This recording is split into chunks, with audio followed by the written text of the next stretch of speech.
Welcome to the One Gang Worldwide podcast, your ultimate ride into the world of motorcycles. Visit cyclesworldwide.com where we offer a completely free marketplace for everything motorcycles. Join our One Gang community where you can connect, share info, and swap stories with riders from all over the world. Join for free at cyclesworldwide.com and be a part of the One Gang community right now. On today's episode of the One Gang Worldwide podcast, we're chatting with Anders Carlson, a beyond fascinating journalist and notable figure in the motorcycle industry, known for his innovative style and approach to all things motorcycles. In today's episode, Anders will touch on how he developed his take on the industry, travel, vintage bikes, and managing passions with a day job. So get ready for an awesome conversation with Anders T. Carlson right here on the One Gang podcast. You don't have to get everything right. You just have to be entertaining. Like the greatest sin of all in any kind of writing or any kind of content, what we're doing here is be entertaining, be funny, be engaging. It's like, it doesn't have to be informational and all that. It just has to be fun to watch. Read. Today we've got Anders Carlson. Thanks for joining us, man. We appreciate you being here and we're looking forward to a fun conversation. Yeah, no problem. Fun to be here. What's up, Anders? Thanks for joining us, buddy. Thanks, man. Thanks. Good to be here. All right, well, let's kick off this nostalgic ride, man. Take us back to your childhood, where you grew up, what sparked your love for motorcycles, how did it evolve as you were getting older? Gotcha. Well, I think like a lot of people, I started off with like plywood boards and BMX bikes and really just skinned knees and trips to the ER and stuff like that. I think that's pretty typical. I didn't get into motorcycles until later. I spent a long time working really a dead-end career. I moved to Chicago, and I kept on seeing all these guys over at this cafe, this place, Wicker Park. And I used to see all these guys with like clapped out Gixxers, just spray painted black and stuff like that. And I just remember seeing one guy, he had a pair of goggles on. That's all he was wearing. He was riding like all Mad Max style. And I remember I saw him and I was just like, oh my God, that is the most badass guy ever. And he was riding an old slab side Gixxer. And I used to see like classic vintage bikes around, old CBs, old Cowies and stuff like that. And I just was really drawn to it. And so I started saving up money and dropping. Hey, where did you grow up? I grew up in Where Madison, did you grow Wisconsin. Up? Madison, okay. Yeah. I love that area. I've been there. The People's Republic of Madison, Wisconsin, as we like to say. So, dirt biking a big part of it back then? Yeah. We grew up in the suburbs, so a lot of dirt bikes, a lot of trails, and other stuff like that. But I really didn't get into motorcycles until years later as an adult, which is probably good. If I'd been motorcycling when I was 17 or 16, I'd probably be dead. So it was a couple of years later as an adult that I started getting into motorcycles and just growing the addiction from there. Yeah, man. Anybody in your family rode in the past, like your dad or anybody, or you don't remember anybody family-wise? Yeah, it really wasn't a big thing in my family. My stepdad had an old Indian, I think a 47 Indian Chief. Nice. And we used to see it in the garage. We'd go up north and visit grandparents and stuff, and you'd see this dusty old Indian in a barn. That was really cool. And he always said, someday I'll get it up and running and back out on the road. But unfortunately, that never happened. But going up to the farm up in northern Wisconsin was really fun because that's where little dirt bikes, that's where the first time I rode anything with a motor, probably just a little 50cc Coleman or something like that. But that's where all the fun, Yes, that's where all the fun toys were, four-wheelers, dirt bikes and all that kind of stuff. And that was very formative in my mind. For sure. very cool. Do you did you do any camping, travel trailer kind of stuff, or just mainly out there for the day, riding and going crazy? Maybe just up there on like holidays and other stuff like that. I got to be honest, like growing up in Madison, it was really mostly just like BMX, mountain biking I was really into. And then it just sort of took a couple of years off to be an egghead, intellectual, punk, weirdo. I basically took 10 years off from like watching TV or radio or other things like that. It was extremely artistic. Nice. Anyway, once I kind of got out of that, I think that's kind of like when the motorcycle bug really kind of took. But yeah, the seeds were sort of planted early on, like everybody, riding mountain bikes, Awesome. dirt bikes, little Colemans and other stuff like that. Been around. Yep. Yep. So we take motorcycles and we take riding. Talk about how those two worlds kind of melded together and when it clicked for you that you enjoyed it, and was it a love that you fell for with motorcycles attached, speaking to riding, or did you find that they were two separate worlds and kind of melded down the road? I always thought of them as the same world. I remember I bought my first motorcycle. It was a CB750. It was like the worst possible motorcycle I could have bought as a first motorcycle because it was 35 years old. How old were you? Too much. Oh, 35? No, I was 20 something. I can't remember, 29 or something. I'm probably, The bike was 35 years old? yeah, the bike was 35 years old and I was, I think, like 30 or something like that. Anyway, it was the exact wrong bike to get because, it's a vintage bike. Things happen every week that go wrong with it.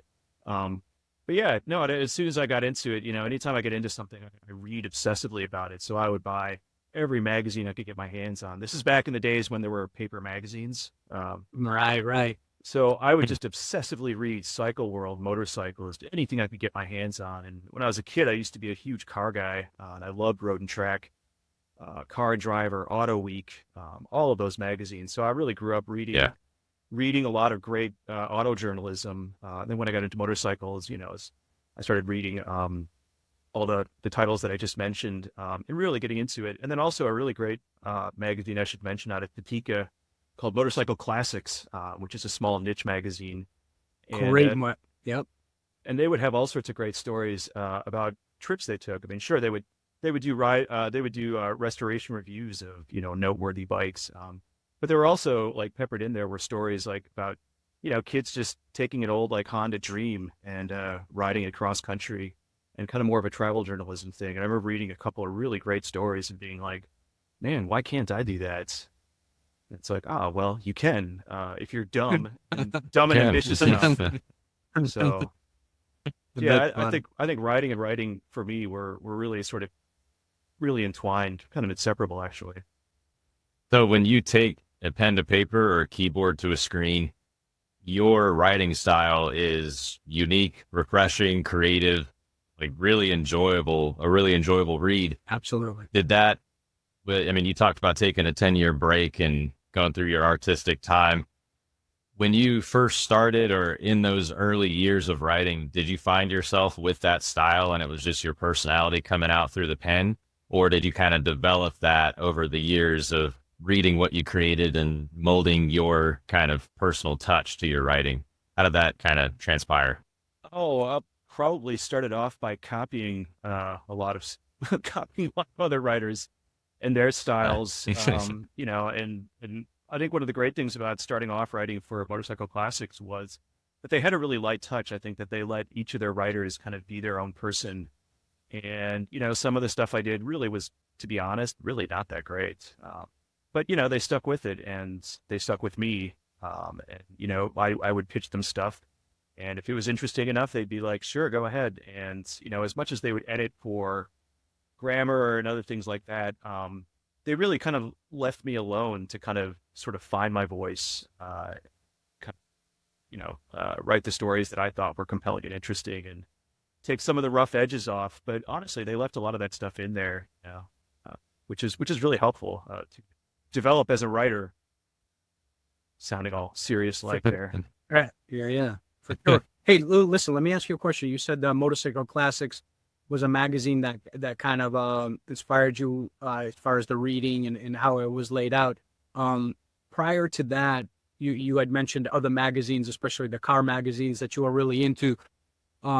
Was there somebody out there at that time that you were reading outside of the magazine part that kind of inspired you for the writing? Or was there somebody who maybe writing novels or what have you? No, not really. To be honest, this is kind of weird, but I think writing about motorcycles and other stuff, it's really kind of its own sort of silo.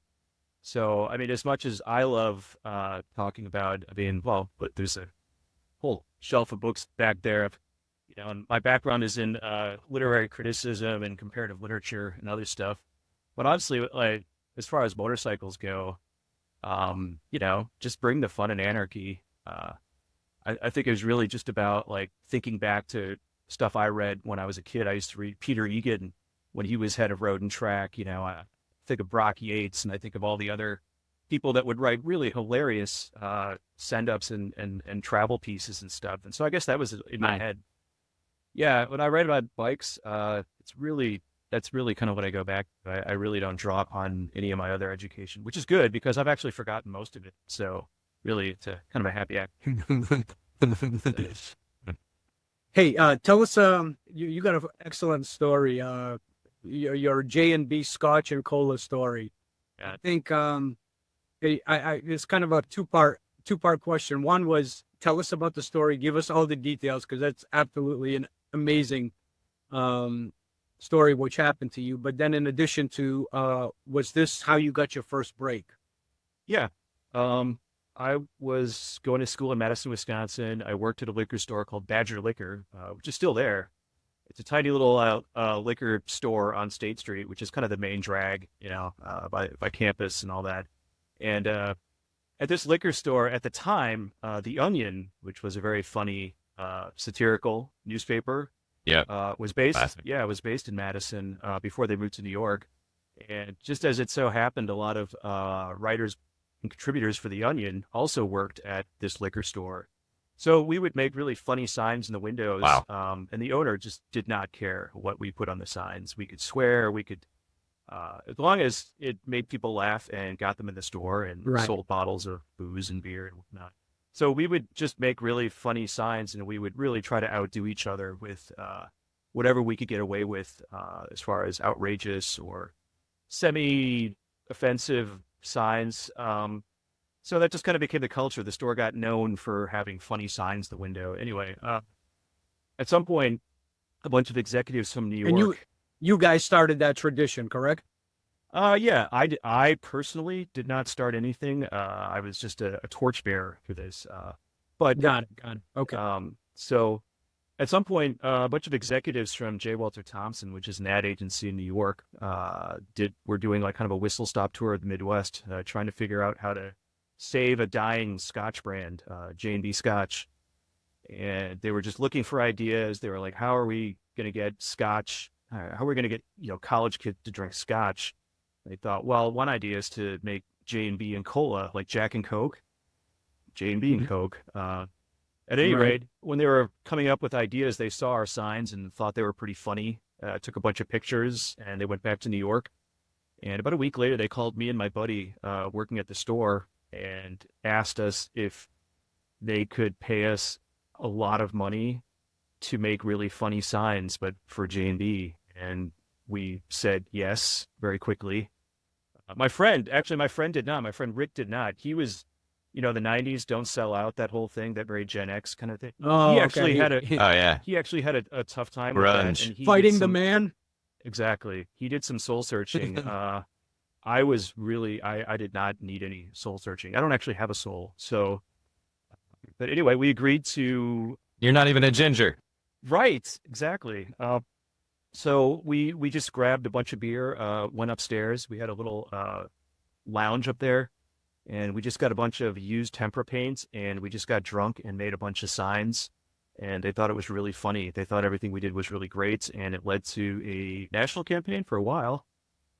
They would fly us out to Yeah, they'd fly us out to Providence, to LA, to other places, just to roll out this whole campaign and all that. And so for 2 years, it was really fun.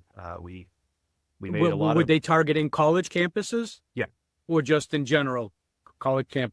Mostly college campuses. And for 2 years, it was really fun. Me and my friends took the money and we started a ad agency ourselves with third partner, Michael Kramer. And for a year, we ran our own agency, did all these ads, looked for other work, and it was kind of a ride, man. Advertising in the 90s was a really weird time. People took chances. It was just kind of like, here's a bunch of money. Could you do something for us? And we'll just see if it works. It was. Wow. So. Right. That the Corn Pops commercial my brother just sent to me yesterday. Speaking of '90s commercial, gotta have my pops. Oh The yeah. who Paul Walker was actually in that. No kidding. I forgot completely. Yeah, I'll post it up. It's so funny. That's the But all right, so you've been covering the motorcycle world, vintage bikes, restoration, you name it, since 2010 ish. Solely, is that accurate? So through that time, go ahead. well, Trying to remember what. God, what was I doing in 2010? Oh, I was unemployed. Anyway, so yeah, I've been writing Okay. and covering a lot of that stuff since 2010. I do have a day job, which is tragic and boring and unfortunate and all that. But What yeah, is oh God, I am a senior copywriter for Leo Burnett's the ad agency in Chicago. gotcha? It's a actually it's a really dangerous job. Advertising pays well, so it kind of comes with it's hazard pay because it literally could bore you to death. So it's very dangerous. Nice. Sorry. So in that time that you've been covering vintage bikes, motorcycles, all the stuff that's fun to write about that you've enjoyed, been passionate about, do you have any, like what are the most memorable moments or kind of, do you have any stories with an unexpected ending or twists or, in the process, what have been some cool moments that really stick out in your memory? Oh man, it's really hard to pick just one. I think all my story ideas, aside from the stuff I cover, reviewing bikes and stuff for motorcyclists, Right, right. most of my stories came from bad ideas. But bad ideas make the best stories, honestly. Absolutely. About 10 years ago, I was drinking heavily with some friends here in Chicago, and my friend had a bike that he called Hell Bitch. It was a Honda CB360, and they're known for being not very reliable. They're probably the worst motorcycle Honda ever made in the 70s. And so it's kind of become a running joke in Chicago. CB360s is shorthand for shitty, fails. So we were drinking heavily, and he was talking about this crappy bike that his wife owned, and I just said, I bet you I could fix it, And he's like, no, the thing is cursed. Uh-oh. And I was like, I bet you I could fix it, and I could race it. Anyway, so he accepted the bet and the challenge, and $500 later, I bought a non-working CB360, fixed it up, went to a track day, and blew it up. Just totally grenaded the Blew it fuck up, out huh? of the engine. Wow. Yeah. I didn't just grenade it. I ran it. I heard it blow up, and then I kept running. I finished the lap on one cylinder, and it was just this like when you run a vacuum cleaner over a jar of nails. That's what it sounded like. Oh yeah. Anyway, so Yes. long story short, I fixed it. I fixed it with, and this bike is so crappy that people would give me free engines. They would give me three CB360 engines Jeez. because they didn't want them anymore. And so I had 3 spare engines, all filled with cobwebs and 20-year-old oil. So I thought, but I didn't really know anything about making race bikes. And this is amateur racing, obviously. So I just sort of would put another engine in, and in quick time, I would blow that one up too. And eventually I built a new engine, took it to Road America, and completed exactly half a lap before it blew up as well. I'd blown up so many engines that I was running the risk of not qualifying for the end of year race at Barber, which is, everybody wants to go to Barber and race. Right. Barbara. Yep. So, but I did eventually manage to build a working bike, and we ran out of races. And my friend was like, well, there's a race in Canada with VRRA, which is their vintage race bike association.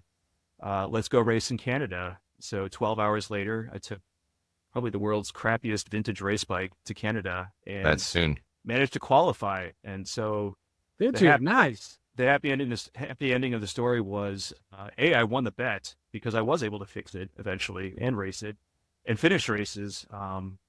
B, we got the bike to Barber and got to have a whole weekend of beer drinking, racing, and coming in dead last.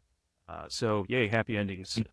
So Hey man, but at least You you got crossed the line. yeah, at least you got a chance to have some fun and chase what you wanted to chase. I'm gonna piggyback something off Ben's question, what he was asking you. In addition to, how did you start writing for these for the motorcycle industry magazines, which was part of it? Because he had mentioned you started writing in 2010 with the travel and the vintage racing and the restoration part of it. How were you able to get that job? oh yeah, so after years of just writing for motorcycle classics and doing fun pieces, ideas that I'd had, out of the blue, Zach Bowman, who at the time was a writer for Motorcyclist magazine, just pinged me out of the blue and asked if I wanted to do a blurb for a story they were doing. And I immediately saw the email address, Bonnier Magazines, and figured out who it was. And I was just like, Jesus, are you kidding?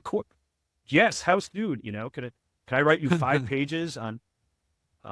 So they reached out, and that was being run by Chris Cantle, who is a really, really great editor at the time. And their thing was that they really just liked finding nobodies. They just liked finding diamonds in the rough and people that, and just giving lots of different people a chance to score some blurbs and a byline. That's cool. And yeah, that was in 2018. So it only took 8 years of obscurity and failure to get where To land your land dream it. job. to land at my current level of obscurity and failure. So I gotcha.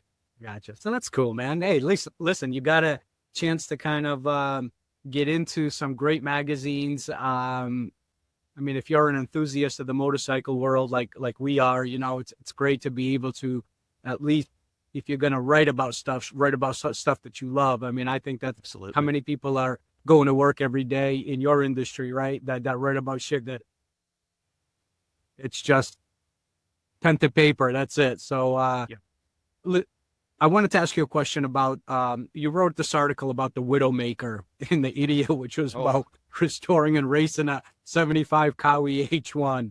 Yeah. Man, take us how that idea got started, the things you went through, trying to put this bike together, and most of all, getting it on the track. Because it's I read the article, man, I was laughing my ass off. So please take the people who are listening to this who may not have seen the article from beginning to the racetrack. Sure. I'll try to give you the TLDR summation.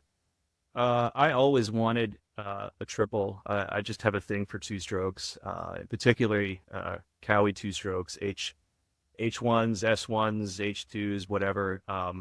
It just always stuck in my mind. I don't know why, but it was just seared into my brain. And so one weekend when my wife left town, I plunked down $1,500 on a monkey shit brown, caution tape yellow H1, a 75 H1, really the worst possible year of H1s. Yeah. And it didn't run, was missing a bunch of parts, and but when I bought it and started digging into it, they're very finicky and hard to tune. It's that third cylinder. You could sit. Any idiot can get like an RD 350 or a Suzuki 500 or a GT 380 up and running. 2 cylinders, easy. I guess the 380 has 3 cylinders. But anyway, RDs are like super easy, brilliantly simple, really well engineered. Cowie triples are problematic. Anyway, but I eventually did fix it. I got it running. I just couldn't get it running on a third cylinder. But eventually, enough people peer pressured me into taking it racing, which I did. I somehow, amazingly, got it running and got it to RA and actually scored 2 third places. In addition to blowing it up, of course, because it wouldn't be a race weekend unless you blew up an engine. You didn't blow it up. How much work did it need when you got it? It needed everything. I actually, because I wrote the article, the previous owner contacted me and said, "I think that's my bike." And I was like, "Really?" He's like, "Yeah, I went down on it. I ran over something in the road on an off ramp in Milwaukee, and totally just wadded it up, and I never saw it again."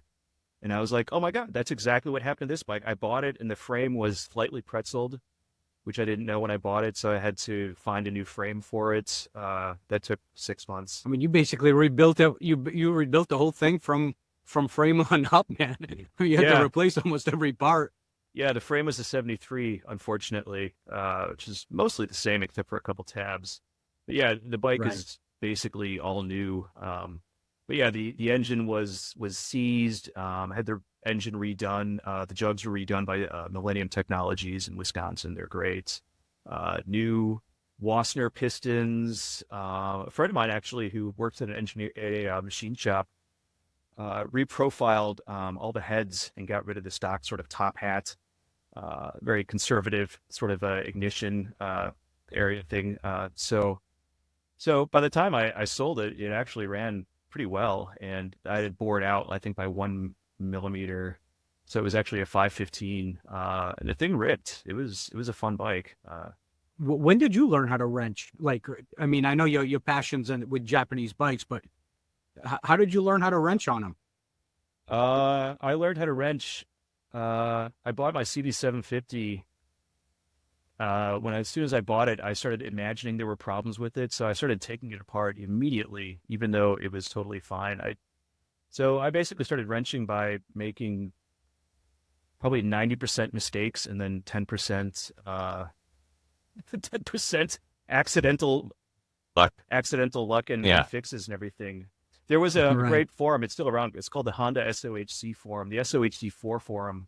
That was a really fabulous place. Also a really fun place to get your popcorn and read the comments. But I just obsessively read and contributed to that forum, and I just read everything I could possibly read. And by the mid 2000s, owning a vintage bike is really within anybody's grasp. There's forums. People had converted shop manuals to PDFs that you could download. There's like 200 people reading the forum every day, commenting on every little thing you do wrong, but also offering helpful advice. So, it was and I was living in Austin, Texas at the time. And really very few people, only a couple weirdos were really into vintage bikes then. But there was just a lot of great resources, and it was, if I can do it, really anybody can. I am literally, illiterate when it comes to diagnosing and fixing problems and thinking empirically. So if I can do it, anybody can. You can't be that bad, man, because you've got a few things. I mean, we're gonna get into more as we go. All right, so you got this bike running. Now it's track time. Take us through that process of getting the bike on the track and the trials and tribulations of doing the laps. Oh God. Well, it usually starts with panic, nervous sweats, and really just kind of hoping the bike doesn't blow up and that you've wasted an entire weekend. It's great when it blows up at the end. I highly recommend blowing up engines at the end of the race weekend. But really, note to self, got it. Yeah. So, and then, if you're really not sure of your work, every practice lap is one less lap that you can race. If the engine has a sell-by date. No, but once you get a bike dialed in, I just spend Friday practicing, trying not to blow it up, really going at like 75% and really saving that last 25% for the Sunday race. Race conservatively on Saturday just to finish, get a result. Pro tip, if you get 11th place, that's like 2 number one. That's like 2 first place finishes. 2 first place. Good point. Yeah, a lot of people 2 for 1, man. Very good A point. lot of people don't know that. That's a racing pro tip. What kind of speeds were you hitting? I probably got up to about 100 on the H1. Put together an RD350. That was actually a nice replica TD3 or TR3. Get up to like 100 if you gear it. If you gear it for like top speed on the straights or whatever, you can get up to 110, maybe 115. But then you're sacrificing a lot of power in quarters and stuff. So generally, then you're going for like really goofy, like 36, 35 2 sprockets in the back, and that just makes you dog shit slow coming out of turns. Any wipeouts, or are you pretty good as far as? My engine locked up on the straight at Road Your engine America. locked up. Yeah, that was pretty Wow. exciting. Actually, it's not very exciting. It turns out when you're going about 100 miles an hour and the engine seizes, A, you're riding a two-stroke, so you always have one finger over the clutch lever in case something happens. Yeah. And B, it was really anticlimactic. I was going straight really fast, so when it locked up, I just kind of noticed that I was slowing down pretty quick, and then I figured out, like, Oh no. oh, that's an engine seizure. I'll just pull off to the Wow. side. Jeez. I got taken out at Gingerman on my TR3, my RD. Taken out Tell by us about it. I was going into turn 7, and a guy in a ginormous Buell kind of cut in front of me and took out my front wheel, which I was extremely irate about at the time. But Right. in hindsight, everyone should go down at the track at least like once to see what it's like. You know, you're wearing a giant leather monkey suit, you've got pads, you've got a helmet, you've got boots, you've got all that stuff. Obviously, terrible things can Still happen. hurts though, right? Yeah, if you barrel roll, that's bad because then your limbs, that's when you break stuff.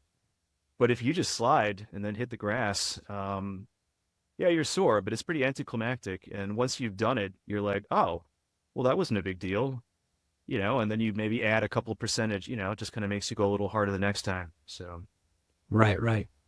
You still Makes have sense. the Kawasaki? no, I sold it. I sold it a year and a half ago on Bring a Trailer, believe it or not. Oh, did you? All right, Yeah. cool. And then I wrote a story about what's it like selling bikes on Bring a Trailer. It was really interesting. It was a fun right. process. All right, we'll be getting into that a little bit later. So you were at this point the Bob Ross of motorcycles with your 10% happy accidents wrenching. How about going into the 73, the CB 750 that you documented that trip? You made it almost 3,800 miles. Oh yeah. And tell us about that journey. Well, cool highlights, lowlights. What do you got? Well, I highly unrecommend starting a month-long motorcycle trip from Wisconsin in late October. That's a bad idea. Don't Ooh. do that, kids. Yeah, Stay in school. Don't do drugs. try this at home. And not only did It's I, easier to do drugs than ride a motorcycle in Wisconsin at that time. yeah, but you might actually want to be on drugs if you ride a motorcycle in Wisconsin at that time. Yeah, not only did I not head south, I headed north to visit a friend in Minneapolis, and that was fun. Spent a week there, getting drunk, watching various Minnesota sports teams lose. Yeah, and then I was going to take off, and on that day it was 38 degrees, and I Ooh. just could not get the bike to start. I had to wait until I think noon. It warmed up to like 45, and then I was able to kick it to life. And anyway, the first couple of days I headed south to Iowa, Missouri. Only the most boring states in the union, unfortunately. But for like a week straight, every day I would wake up, pack up my stuff, and try to start the bike, and it would be 38 degrees. It was like, what's that movie with Bill Murray? Groundhog Day.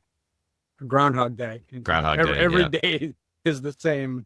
Yeah, It's it was like, cold. really? Are you kidding me? 38 degrees again? But eventually I hit Joplin, Missouri, and got into Texas, and then the weather obviously improved. So, yeah, but it was really How great. far Yeah. did you ride? Oh, I went down to Texas. I went to go visit old friends in Austin. Hung around there, ate a lot of tacos for about a week or two, replaced the chain, checked the brakes, did a bunch of other stuff. The bike was great. Really nothing wrong happened to it. I found out I had the wrong airbox on it. I had an airbox from a Super Sport. And it was really funny. I traveled through, I don't know how many days of rain. And I was like, man, this bike is running really Yeah. crappy. And it's like, oh, well, that's probably because you put Sucking it up. several gallons of water through the airbox. But it still ran. From there, I went to New Orleans, met up with my girlfriend, now wife. Had a bunch of fun down there, and somehow made it back in time to Chicago to escape the worst of, I think it was like by mid-November or something like that. Did you hit any snow? No, I didn't hit any snow, thankfully. Yeah, no, I got lucky. It was really the first part of the trip that was really bad, just nothing but rain and cold weather. But here's another pro tip with old vintage bikes. Honestly, you can almost always kickstart a bike. Just really, you should just delete the electric starter. They just never work. if it's 30 degrees out, you can From kick the a old bike to bikes, life, yeah. but you'll totally destroy the you'll totally destroy your Or have battery. somebody push you and pop it in second gear, right? You could do that. I'm really not very good at doing that, but Sure. other people know the trick. That's So your girlfriend, was this like a long distance thing, or did she fly down to, was it New Orleans, you Yeah, said? she flew down. We celebrated Halloween together. Saw Ween. We saw Kiss. We saw That'd a be bunch of cool. great bands, and it's New Orleans, so Beans. Wow. how can you not have fun? yeah, no doubt, no doubt. So yeah, it was 5 weeks of wearing. Oh, it's really great. The best part was I had these leather pants that I bought at a thrift store, and they had lacing on the side, so they looked like White Snake pants. They looked like just really ridiculous. Yes. And everywhere I went, David with those, David Coverdale on an yes, old CB 750. I felt Nice. like David Coverdale. Yeah, I remember walking into a gas station in Mississippi, and this old black lady working the store was like, "Man, you are wearing the hell out of them pants." And I was like, "Thank you very much." That just made my day. Yeah. That's funny, man.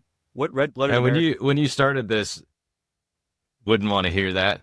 yeah, what red-blooded American male does Did not she enjoy tell you? wearing Yeah. leather pants? I tell you. So did you, when you started this journey, were you mainly just chasing adventure, or did you have a certain goal? Like you had already planned with your girlfriend, now wife, that you were going to meet her down there. You wanted to visit friends. Was there like a part of it that was, I want to see how far I can push this bike? Or was it just basically like, this sounds fun, I want to go take this big trip?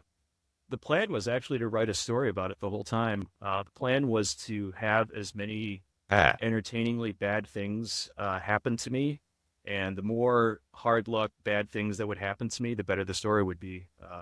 As it turns out, really nothing bad happened, but it was still epic, and it's just just Knock on challenging wood. yourself and just being like, fuck, I can't do this, there's no way I can do that, and then being like, well, maybe I can, and Push it. pushing Right. yourself Cool. and That's just cool. talking yourself into it, psyching yourself up, and being like, Sure. I mean, I think the hardest Man. part about psyching yourself up for doing something like that is the time of the year you decided to psych yourself up, dude. That's cold, man. oh, I mean, anybody who's ridden in anything below the 50 to 45 mark, man. I mean, drop another 25 degrees on a bike, so it's like you're riding in 38 to 45 degree weather. Holy smokes, man! You need David Coverdale and David Lee Roth leather pants on at the same time, man, just to get any kind of protection. So, I would trust Hey, David Coverdale as far as motorcycle apparel. I would trust him over David Lee Roth. David Lee Roth is all sequins and glitter. yeah, that's Yep. true too. He's Leopard got print. spandex, right? Exactly. Hey, you got an incredible story, man. I said, any motorcyclist in the world who loves bikes, boy, if they could do their honeymoon this way, I think it would be a dream. But most women would not consider this a dream as a honeymoon vacation or getaway after marriage. You and your wife did a Chicago to California motorcycle trip. On both, you guys both each had a 73 Honda. Take us through the planning of that, and then the ride through it, and how you guys take us how you decided to do this as a honeymoon. Oh, gotcha. Well, my wife does not. Well, then girlfriend. She doesn't really like to be on the back of motorcycles. That's really not her thing. So when we got together, I helped her find an old 73 Honda that she thought was really great. She'd been riding before I had, but she kind of put it away for a while. But anyway, I helped her get a new vintage bike, and we started dating, and we decided to get married. It just kind of seemed to fit in line with what we both really loved doing, which was just pushing ourselves and taking long trips. I should note that we very smartly decided to start in LA, and then ride to LA Chicago. to Chicago. That's right. So That's right. that way, if we broke down, we would see all the really fun stuff like mountains and deserts, and then if we broke down, it would be like in the boring First. It'd be like in the Yeah. boring state, like Yeah, good call. Nebraska or whatever. So no offense, Nebraska. So we spent a couple months planning a route. It was loosely based on Pee Wee's Big Adventure. the dinosaurs in Yes. Cabazon and the Alamo. And we narrowed it down to some doable areas. And we both love the desert. So we knew that we wanted to go through, Joshua Tree and that sort of area. So we got, as a wedding present, her brother flew our bikes out to California, staged them there. He lives. That's what I was going to ask. That's cool. Yeah, I lived around Big Bear Lake, and we started from there, and it was really fun. And on the first day, we encountered 117-degree. No, I'm sorry, that's an exaggeration. I guess it was like 110 or something. I don't know. We hit Palm Springs and experienced 105-degree or 110-degree weather on the first day, and my wife almost had a heat stroke. So that was highly romantic. Jeez. Yeah. Beautiful. The dry heat, though. Dry heat, right? Yeah. Yeah, exactly. Pretty fun. So, and I was like, it's funny. We showed up at the airport, and her brother saw our gear, and we all had like black leather and stuff like that. And he's like, if you wear that in the desert, you're gonna die. It's July. What are you thinking? Yeah, so he took us to Chaparral Motorsports and got us outfitted in white textile sort of clowns jackets, and that probably helped save us. Nice. Yeah, that's how little we knew. We did planning, but we really didn't know. We understood about 10% Right. of what we were getting into. But it turned out really well, and it was really beautiful through the desert. It was exactly as highly romantical, and and it got cooler obviously as we got into Utah and Bryce Canyon. And all Did that you guys stuff. camp out, or were you hitting hotel rooms? We did hotel rooms. We tried to sort of treat ourselves. We had camping gear, and we did camp in I think the Tetons. No, that's not true. It's somewhere else. It's in Wyoming. We did camp out.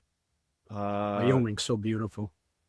And camping was really bad. We had a tent that was like a one-man tent, and we were two people, obviously. Yes. So we kind of went light on the camping after that. But we'd budgeted for things like beer, hotel rooms, and other things like that. The good So, stuff. Yeah. That's pretty cool.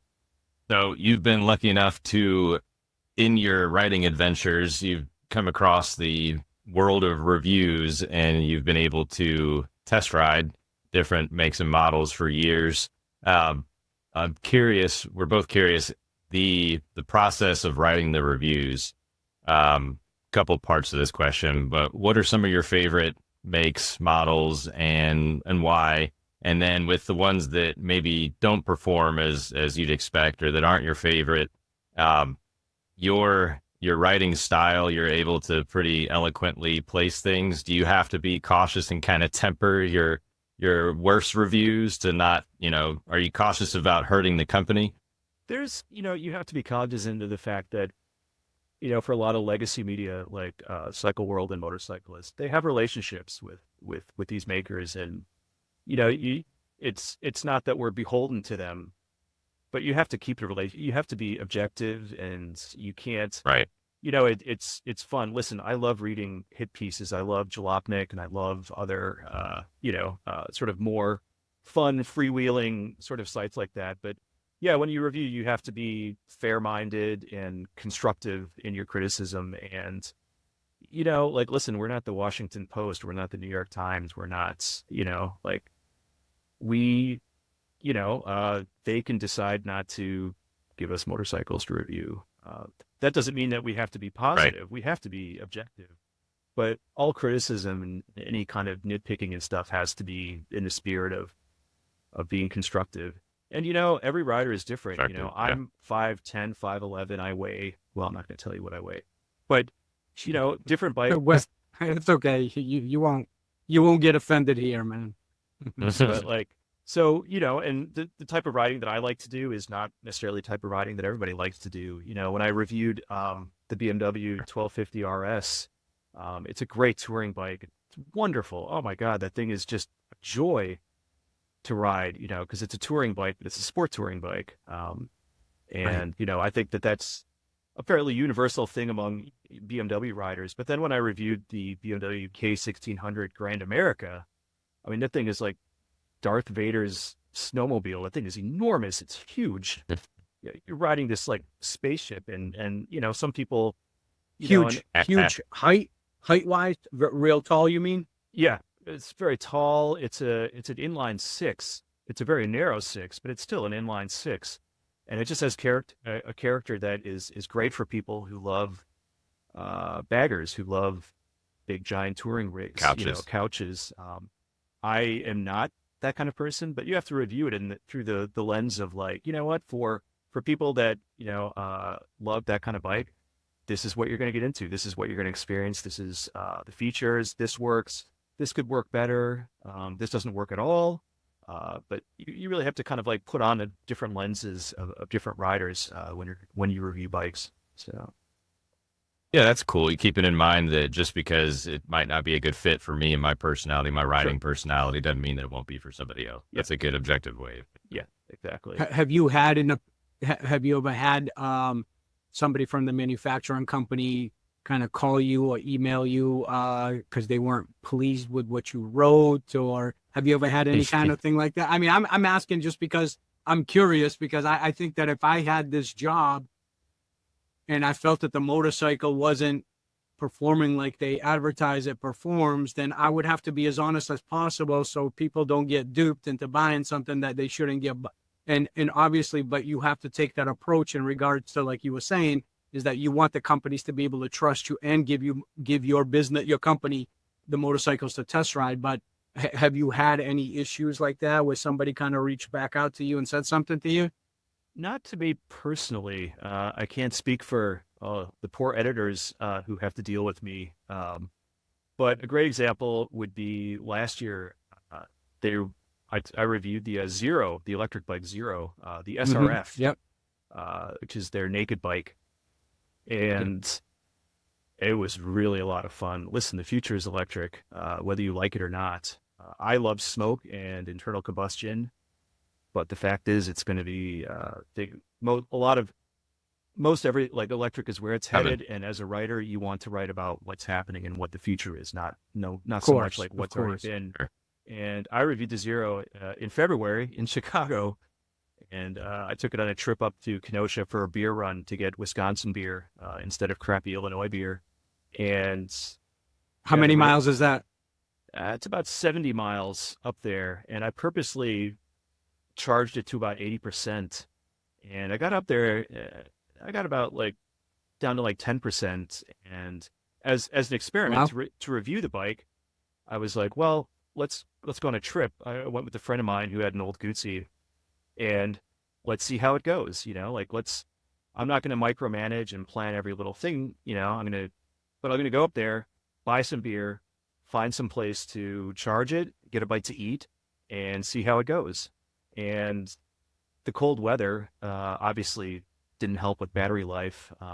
But even without that, the range it's just not up there with gas bikes. Not yet. And that's why that's why they struggle here. It's the reason. I mean, I think in Europe, everything's closer, right? So you can get around to more places and you understand. But I think in the States, there's areas where there's such a big gap in between places. So, and I think that's what they're, until they can get that battery life much longer than it is now, I think they're always going to struggle here in the States. Yeah, and I love the bike. I thought that the fit and finish was okay. The design was kind of paint by numbers, but I thought the power plant and the experience was really positive, a lot of fun. Oh my God, the torque of the bike is just unbelievable. The sensory experience is really fun. It's just this whirring underneath you. But I was pretty frank about what I thought were the shortcomings. And I can't speak to how the article went over with Zero or other people in the EV sort of category. But I felt like it was. What did you say? What kind of things did you point out? I pointed out the range and the limitations on the way back. I ended up at my friend's garage with 1% left. And it was kind of a hairy experience, honestly. Yeah, man. Worrying about range and the range anxiety that's, well known to people with EVs. But I tried to measure that and say, listen, this bike for right now is really, really, really fun as a short touring bike or short trips, commuter, city bike ripping around hooligan. Yeah. This bike is just fucking balls tits fun, but Right. it's not there yet. You know, battery tech is not there yet. And listen, it's just it's just a beer run to Wisconsin. You know, this isn't even touring. And the bike I know, man. I just had a tough time finding a charger that worked.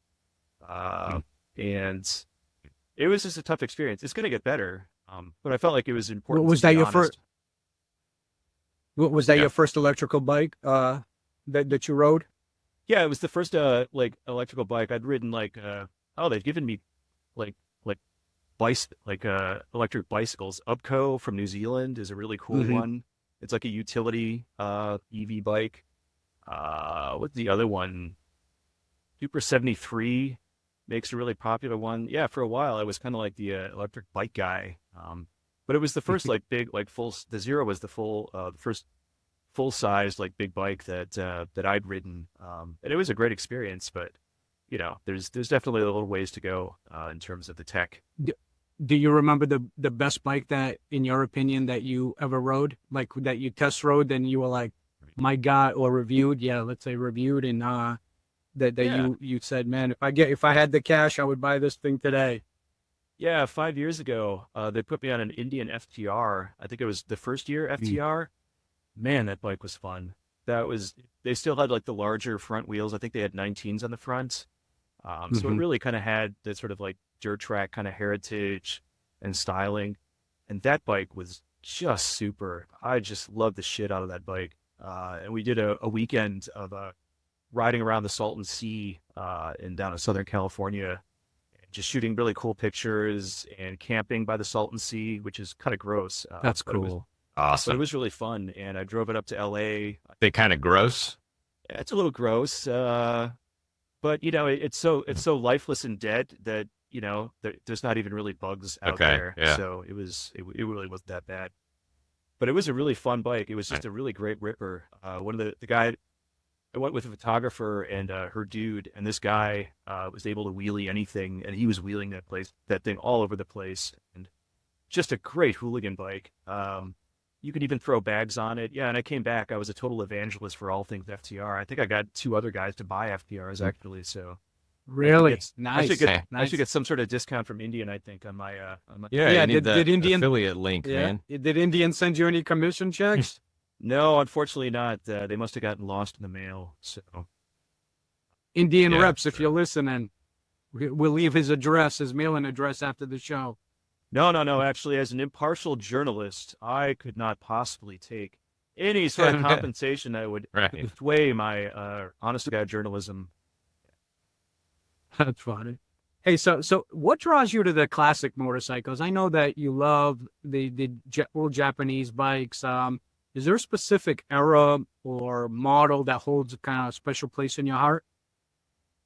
Oh, you know, after I tried to race and after I restored the H1, the Cowie H1, a friend of mine sold me a basket case Yamaha R5, which is the predecessor to the RD350, which was just a fabulous, probably the best two-stroke bike of the 70s, just because it was so simple, so reliable, and they must have made 100,000 of them, and they're so modular that I really ended up loving the RD350 and R5s just because they're so simple and you can swap them out.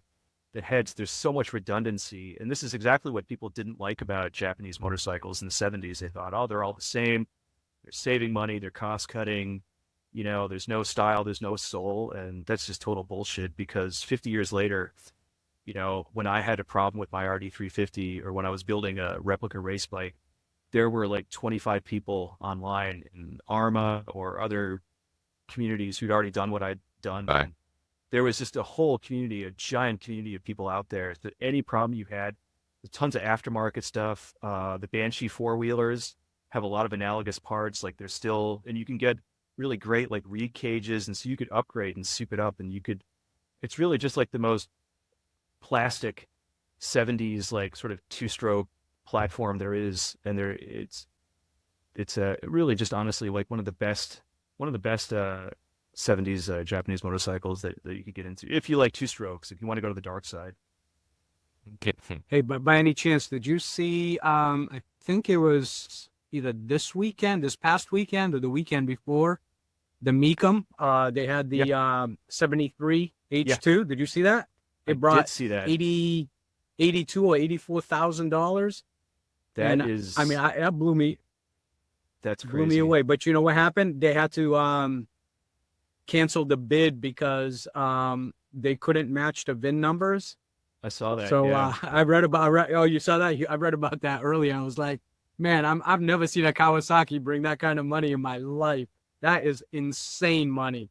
Yeah, and this is like super inside baseball for old vintage bikes. But yeah, it was crazy. I remember seeing one of, I think a 72 H2 went for, I think 55. And the first thing I started seeing all the forums blow up.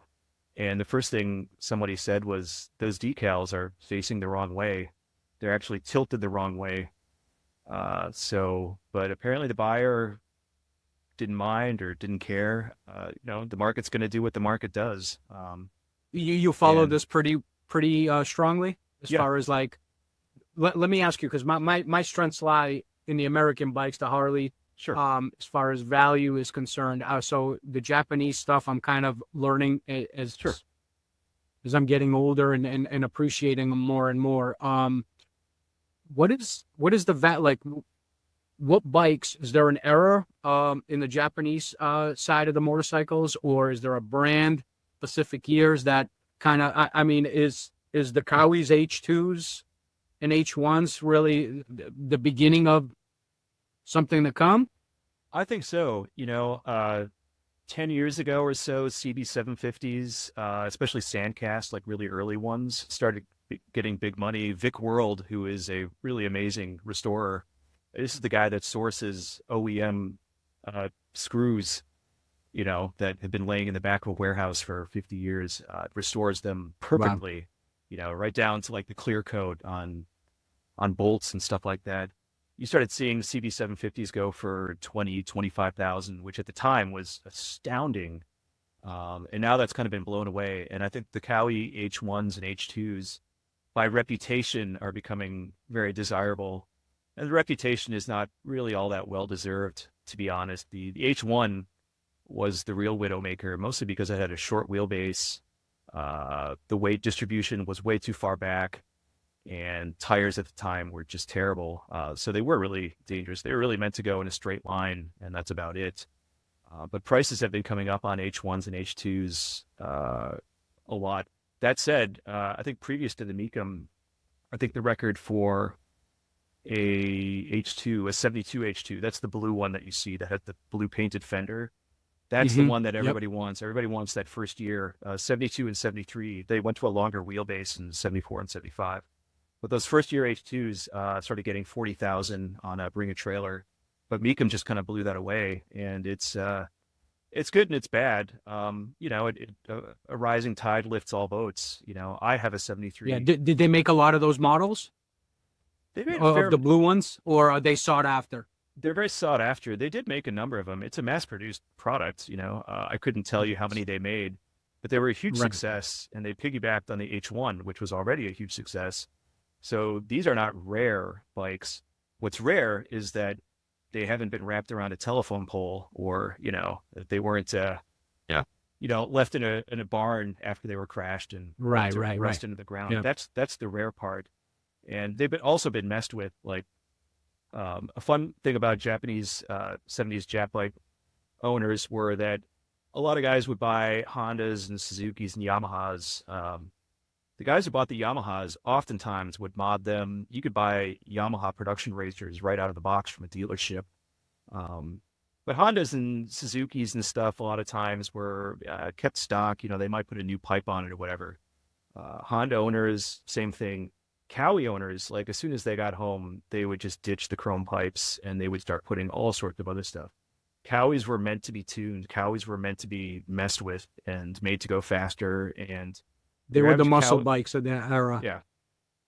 Yeah. And like your average Cowie owner back then had like a shark tooth necklace and drank beer outside of a 7-Eleven and raced people for beer money. Honda owners, I'm not so sure about, but so So I think the Cowie prices, the H2 and H1 prices are high because they have a place in people's imagination, fairly or not, as being dangerous, fun, irresponsible. They're two strokes. I mean, they're a Right. giant middle finger to the EPA, and people really kind Mhm. of love that reputation. I do. So sorry, that's That's probably a cool. lot Thanks more than for you wanted to yeah. know. No, man, I did. Listen. Oh, you nailed it. I'm all about like the education part of it, man. So talking to you, somebody who's in that world as far as the Japanese knowledge, man, that's awesome to me. So I appreciate that. That was cool. So this kind of segues perfectly into the next question. When we were talking prior to the show, you had a few pretty entertaining stories about buying and selling. God. I guess tell us some of your favorite stories Oh God. about both. I should start by saying that I hate selling motorcycles. Not that I want to keep all the ones I have. I hate the process of sorting through these Fruit Loops and Dingleberries and other people that are Yeah. on Craigslist, Facebook Marketplace. Man, And it's the process of selling If it you is take $10 for it, yeah. I frankly, honestly, price my bikes lower so that I can spend less time talking to a do with it prospective less. buyer. Yeah. And I'm usually always sure. just Smart. really super upfront. I'm like, this might not be the bike for you, man. You know what? You're gonna have to work on this bike. Yeah. If you know about these bikes, here you go. This is an issue. I fixed that, et cetera, et cetera. Right. Yeah. Yeah. I was helping a friend of mine on that topic. A friend of mine a couple of years ago sell it was just a crappy old Honda. And a kid showed up and he's like, well, I don't know anything about selling bikes. Why don't you just hang with me and just help me and talk to this kid? And I was like, okay. So he came over. We started the bike. I rode it around the block, came back, and the kid was like, great, sold. And I was like, don't you want to ride it? And he's like, no, that's okay. And I was like, all right. So money was exchanged, and the kid got on the bike, and it was pretty evident from the start that he did not actually know how to Never ridden ride a Right. motorcycle. And he got about halfway down the block and was stumbling. I think he almost dropped it. And me and my friend just ran over to him and we just picked the bike up and said, we're not going to let you can't ride this home. This is Chicago. This is like Oh, city yeah. traffic. It's We like, don't want to kill you. Yeah, It's like- man. tell you what, like I will ride it to your house and leave it where you live. And then after that, you're on your own. But you can't, I'm not going to let you ride this bike out of my garage and just into the front Yeah. of a bus. Do a pull. So, Right.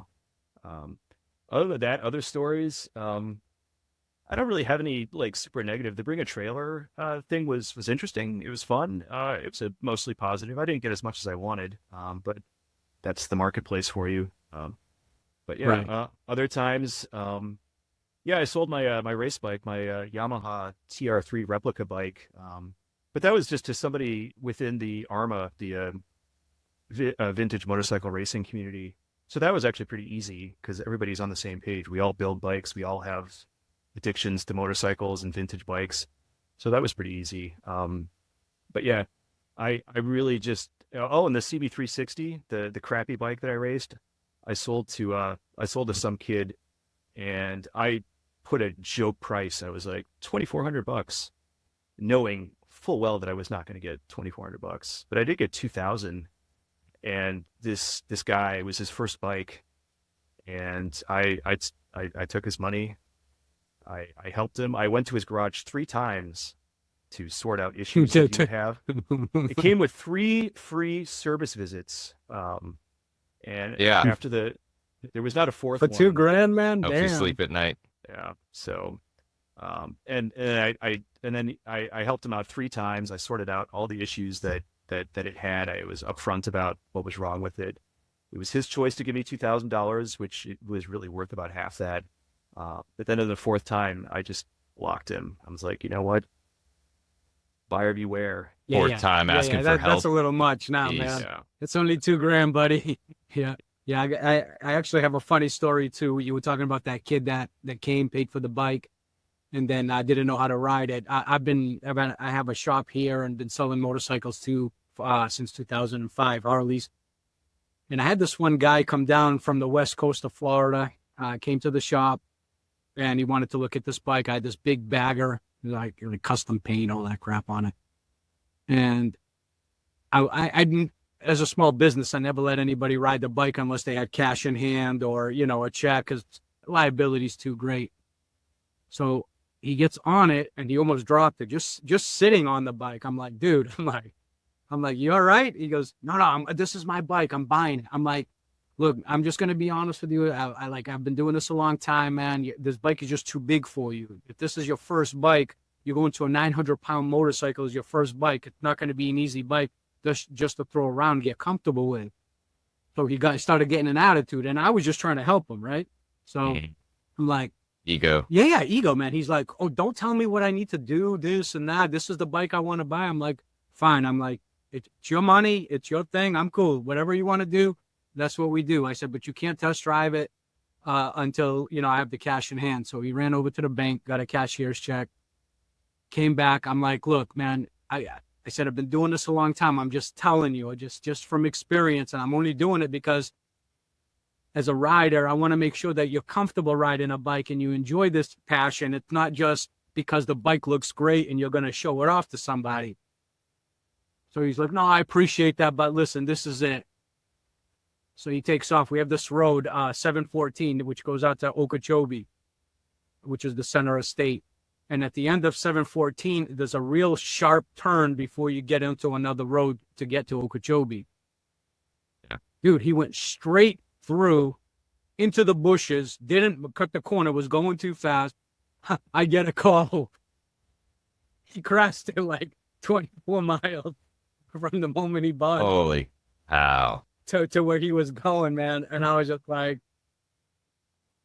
sorry, man. You Right. know, I'm like, I can call a tow truck. What do you want me to do? But, you know, this is, and so it's tough sometimes. You know, you try to be upfront with people and you tell them the right thing. It just, motorcycles are dangerous because they get into the hands of young, you know, the sport bikes. The young kids jump on them. They've got all this adrenaline.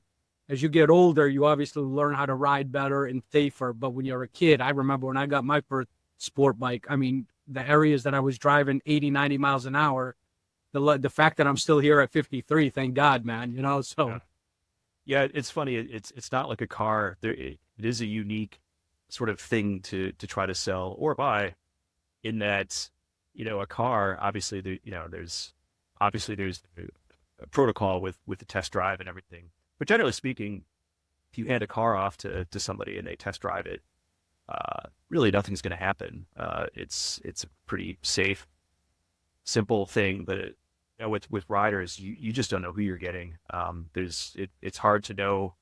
It's like, oh, does this person know how to ride? Are they experienced? Are they, you know, Right. And as much as you want to certainly sell a bike and get cash in hand, you know, you do have a sort of obligation to be like, I just don't want to see you die. Maybe if you That's die it, man. down Yeah. the road, that's okay. But like, I don't want to see you or die tomorrow right or something, here. yeah. Yeah, it's funny. The first bike I bought, the CB750, the absolutely wrong bike for any new rider to get. You know, it's 500 pounds, and I contacted the guy. It's a great looking bike, but I told him honestly, I was like, and I didn't know what I was doing, and taking the course, I'd ridden little Rebels and Suzuki Savages in parking lots with MSF and everything. But to be honest, and this is such an uncool thing to say, I gave the guy an extra $100 if he rode it to my house. I was like, I'll give you $100. Like, I don't really know this bike. And anyway, he did that. He was really nice. Right. He gave me a free eggshell helmet that came with it. And I think that's cool. It took me about 2 weeks. I would just ride it around the block. And it took me about 2 weeks until I actually dropped my balls and took it out on like a road. And it was probably about another 2 weeks after that before I got the nerve to get out on the highway. Yeah, I'm a cautionary tale. I am not an example for anybody as far as what first bike to get. But speaking of younger riders, to bring it back to the writing aspects, what information, what advice I guess a better way to ask this is, what would you want to hear when you were starting out copywriting, and people who want to follow in your footsteps for what you're doing? What would have benefited you to hear when you were starting out? What would you tell your past self? Oh, as far as writing or riding? Writing with a T. Writing. So writing, whether it's about motorcycles or Don't. I'm kidding. That's terrible advice. I really don't know. I took that long trip to New Orleans and back, that 3,800-mile trip, and then I just wrote the piece for a week, and I just sent it with no prior contact to Motorcycle Classics, and I didn't get any advice. I didn't have anybody to talk to in that community who wrote. I didn't know anybody who wrote. I just kind of did it, and just to see what would happen. I spent a lot of time on the piece. I, put in a ton of hours editing and trying to make it shorter. And they said yes, and they thought it was an interesting piece. And then we cut it down about another 1,000 words. Any advice? Just try, just do it. That doesn't sound like really Maybe insightful, but just fucking try, man. Right. And if nobody wants your pieces, I guess nobody really cares about blogs anymore, but I don't know, just keep at it. And, you get better by doing something, so you're really whatever you do, you're going to suck the first time. So just get the sucking over with. Right. Just suck for a while until you suck less. Suck faster. So, Yeah. And just keep sucking. Keep sucking until you get better. Finding who you're trying to emulate, or finding, for you, Car and Driver and other magazine writers and their styles, maybe absorbing styles and writers that you appreciate, that you look up to, that might help people get off on the right foot, at least having something to emulate. Yeah. And I would say, don't worry so much about getting things right. Like, whatever your story's about, whether it's the trip you took or a bike that you're putting together, or maybe you want to cover newer bikes and you just want to do reviews of a bike that you think is great, or you have access to, you don't have to get everything right. You just have to be entertaining. Like, the greatest sin of all in any kind of writing or any kind of content, what we're doing here is be entertaining, be funny, be engaging, it's like, it doesn't have to be informational and all that. It just has to be fun to watch, read, experience, watch. Great advice. Yeah, you're great definitely, advice. you've got that down. So before we get into the speed round, I wanted to ask you, for people that are, you're hilarious just talking to, but the stuff you write is really entertaining, just like you were just saying. It's a fun read. You're learning, but it's also fun. You absolutely crush it. And I'm curious, for people who are interested, who haven't heard about you and don't know exactly who you're writing for, where can people find you? Where can people find your work? Are you active on any social media stuff? And you had mentioned one other big thing about potentially starting a podcast too. Yeah. You could find me on motorcyclist.com. I've been writing for about since 2019, off and on. So, if you go to motorcyclist.com, look at the byline. If you see Anders Carlson, it's a quality article. Same thing with Cycle World. I don't really have a site that aggregates all the stuff I do. Nobody has time for that. So there's just past issues, just my name, and then dumb things about motorcycles, and a bunch of it will probably come up. So speaking of dumb, and you can, on Motorcyclists, I saw you can type in your name, and then you'll get all the articles, or you can sort by publisher. Yeah. And there's a ton of great writers on there. Author. Byron Wilson, Andrew Cherney, and Adam Wahi. And that's why that was the reason we reached out, because we shared the articles, we read them, and we were like, man, this guy's going to be fun to talk to. So that's why we love your writing style, like Ben was saying. So that was a great thing. So keep up the amazing work you're doing. So that's the best of it all. Fooled you. Fooled me. Yeah, suckers. Yeah. Sucker. And then what about this podcast, man? Yeah. You got a podcast rolling out? Oh, well, speaking of dumb ideas, I'm trying to put together a podcast called, can I say this? Swear words? Of course. Okay, well, it's a podcast called Fucking Motorcycles. And I think it's going to be a sort of fun take, a fun, not very serious take on motorcycle culture, motorcycle trends. Everything from like inside baseball, like, why are inline fours going away and everything's going parallel twins, to what's the worst motorcycle you've ever ridden? Just kind of fun stuff like Right. that. And I've noticed that, Yeah. not this podcast, but other times they kind of go on for about 60 minutes sometimes. And I just can't pay attention to anything for more than 20 minutes. No. So the idea is to kind of make it a shorter format. So we're going to waste time blathering on about motorcycles.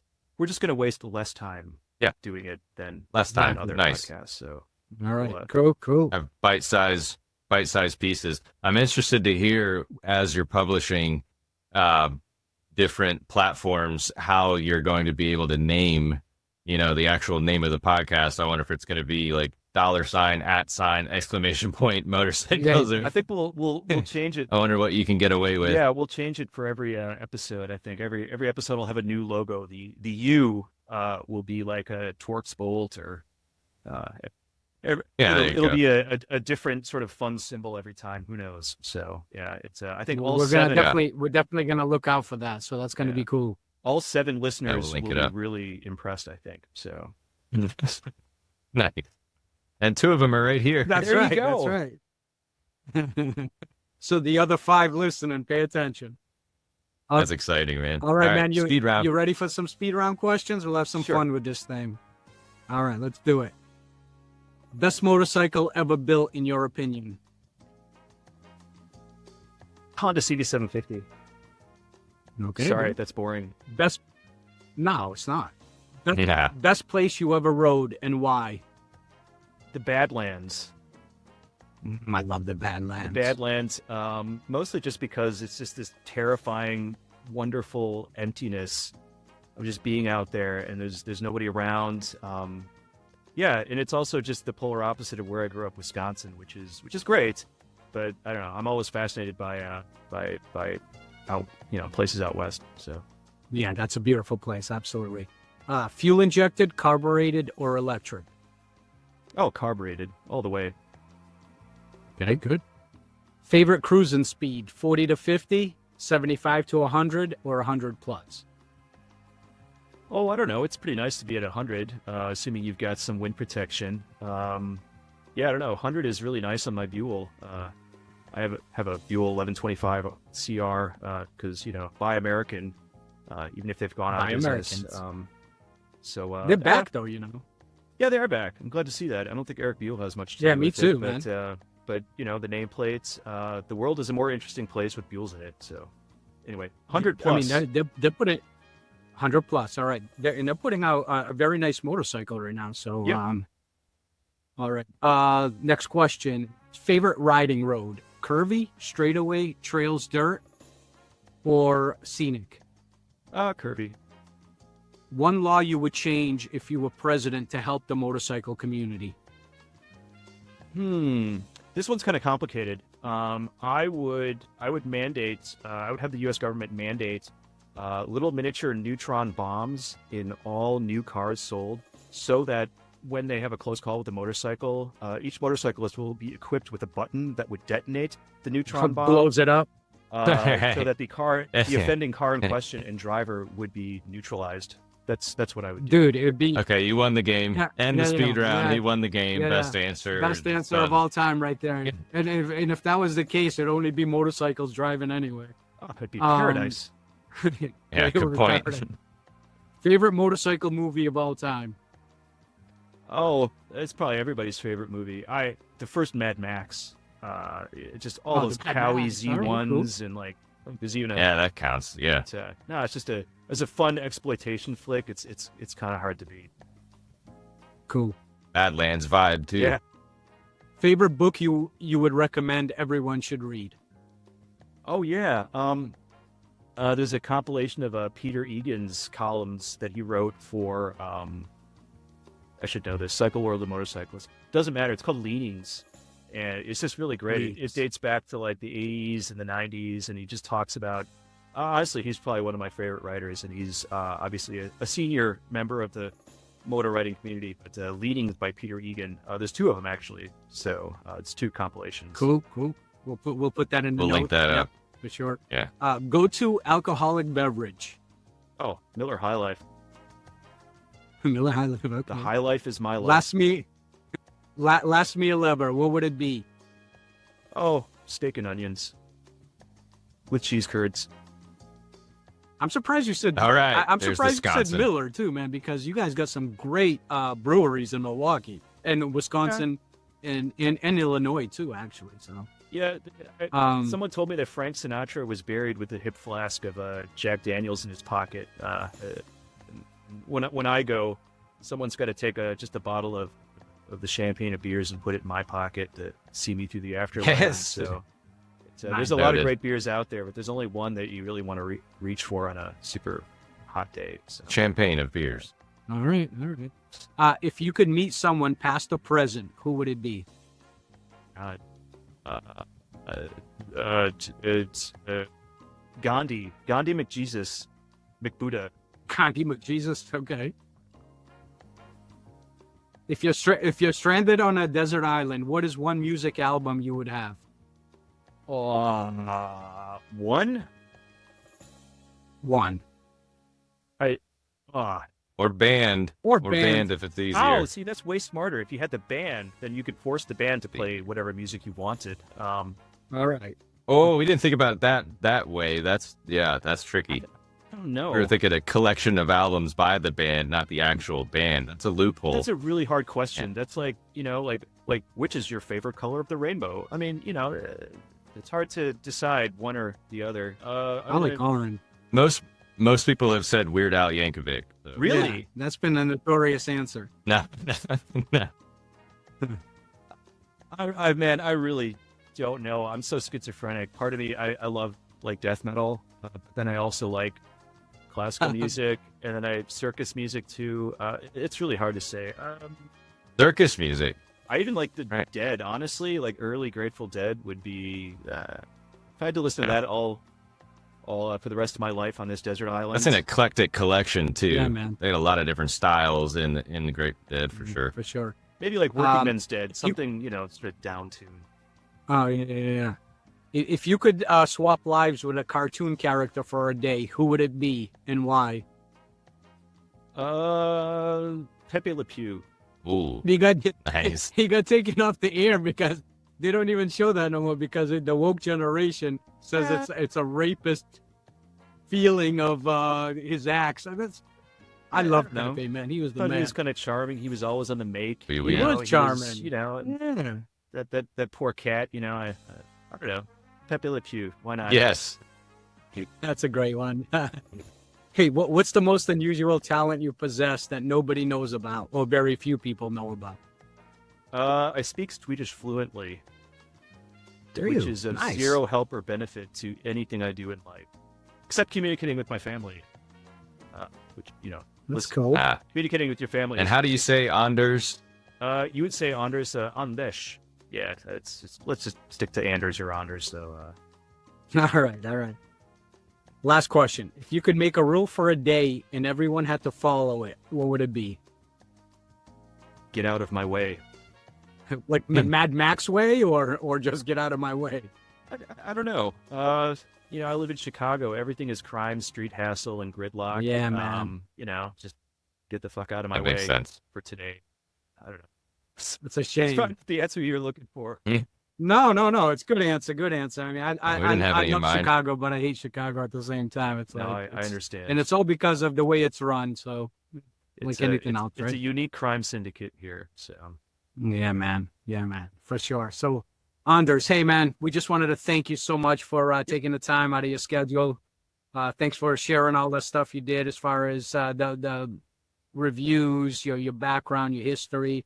It's a lot of Yeah. fun. A lot of fun getting a it's fun chance to being here, get to man. know you, man. hope some of it's interesting and fun and makes for decent content that people think. Oh, it is will, like, man. It will for yeah. sure. So they'll For listen sure. to this. One last question too, before we go. What else do you have in the garage, or if you have a garage? Good one. Not sure. Oh where you're yeah, at. I've got Got the I got a Buell. Buell 1125 CR, which I just love the shit out of. I have a 73 Kawasaki H2 that needs restoration.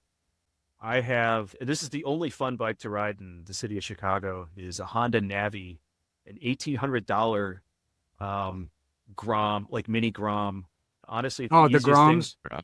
It's just the easiest thing for jumping curbs and going between cars Right. and Yeah. tastefully breaking Fat traffic tires laws. are perfect. Yeah. What else do I got? Oh, I got a Tastefully. yeah, I got a 81 Suzuki GS 450. That is this year's race bike. So there's a so got Where are you keeping all these? uh You actually have a decent enough garage space? no, I rent out a place. I've got a buddy of mine. We have a shop space on the west side of Chicago, the scenic west side of Chicago. Cool. But it's in a nice bit. Yeah, we rented out a place. It's in this big old industrial building, which is Would you have Cool. a couple of lifts in there? yeah. We've got lifts. My buddy's got his. Nice. He loves Beamers, so he's got a. Actually, he stores his BMW 325 in there. So it's a nice, like, bigger space, and it's Right, right. yeah. Awesome, man. Awesome. Well, Okay. we wish you a kick-ass year. Yeah. Stay healthy. I hope you don't mind. Maybe Thank you, Andres. we'll get you back on the show towards the end of the year. Give us some scoop on the new stuff you've been riding, and Okay. fill the viewers' ears with some knowledgeable information. Cool. Well, thanks for Yeah, having me we on and all appreciate your that. time, and man. Fun. we'll catch up soon and look for a link at some point. So Sounds Sure. good, brother. All right. Awesome. Be good. take care, all. Take it easy.